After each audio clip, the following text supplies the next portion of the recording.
Pemirsa, Anda menyaksikan Closing Bell dan kita masuk ke sejumlah informasi terpopuler di situs cnbcindonesia.com. Dan inilah adalah hot news. Kita ke informasi yang pertama. Presiden Joko Widodo melakukan kunjungan kerja ke Australia hingga Rabu 6 Maret 2024. Ia memberikan penugasan kepada wakil presiden sebagai pelaksana tugas selama dirinya berada di luar negeri. Hal ini tertuang dalam keputusan Presiden nomor urut 12 tahun 2024 tentang penugasan wakil presiden melaksanakan tugas presiden yang ditetapkan pada 1 Maret 2024. Namun dalam belait itu juga dituliskan jika dibutuhkan kebijakan baru selama presiden di luar negeri, maka wakil presiden sebagai pelaksana tugas wajib berkonsultasi dan meminta persetujuan presiden. Adapun setelah presiden kembali ke tanah air, maka penugasan berakhir dan wakil presiden harus segera melaporkan pelaksanaan tugas tersebut kepada presiden. Sebelumnya Jokowi menjelaskan agenda kunjungan kerja ke Australia untuk menghadiri konferensi tingkat tinggi atau KTT ASEAN Australia. Selain itu, Jokowi juga akan melakukan pertemuan bilateral dengan beberapa pemimpin negara. Jokowi menerangkan dalam kesempatan ini ia akan mendorong kerjasama dan penguatan integrasi ekonomi terkait transisi energi dan transformasi digital.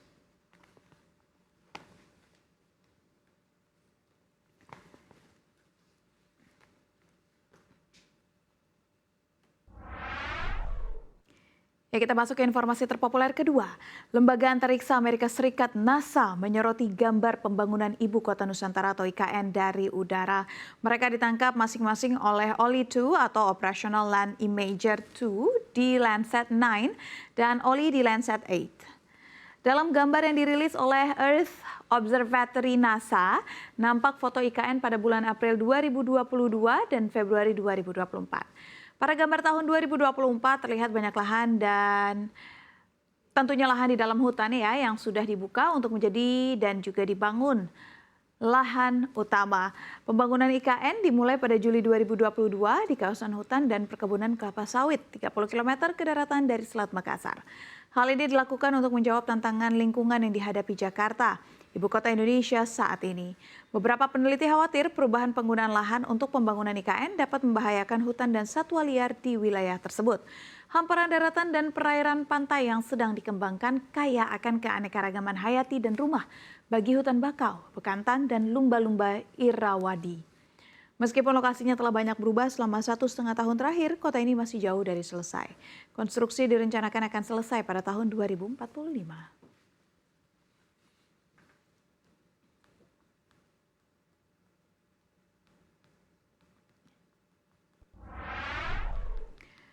Beralih ke informasi lainnya, Bill Gates menyinggung tanda-tanda kiamat bumi sambil menyenggol sosok negara Indonesia.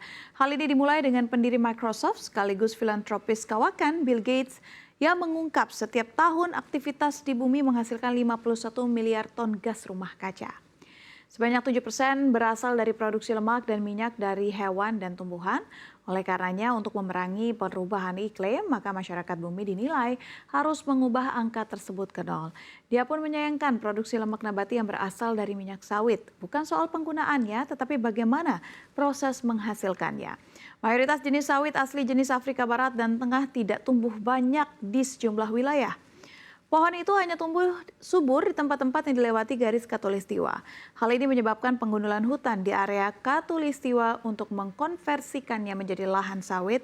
Pada akhirnya, pembakaran hutan menciptakan emisi yang banyak di atmosfer dan mengakibatkan peningkatan suhu, memicu perubahan iklim.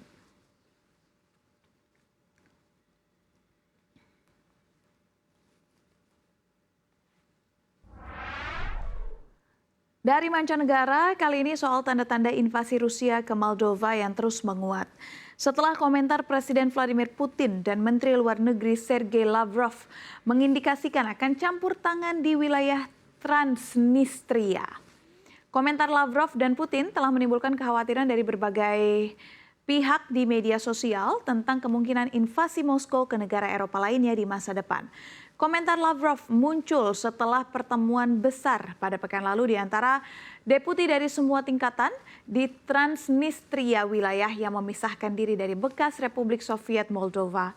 Pada pertemuan tersebut, para pejabat secara resmi meminta bantuan Rusia dalam konflik yang sedang berlangsung dengan Moldova dan pemimpin tertinggi di wilayah tersebut untuk menuduh negara tersebut melakukan genosida terhadap penduduk Transnistria.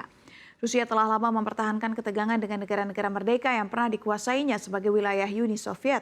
Setelah invasi ke Ukraina pada Februari 2022, kekhawatiran muncul kembali akan potensi invasi ke bekas wilayah lain dengan tujuan untuk merebut kembali wilayah tersebut.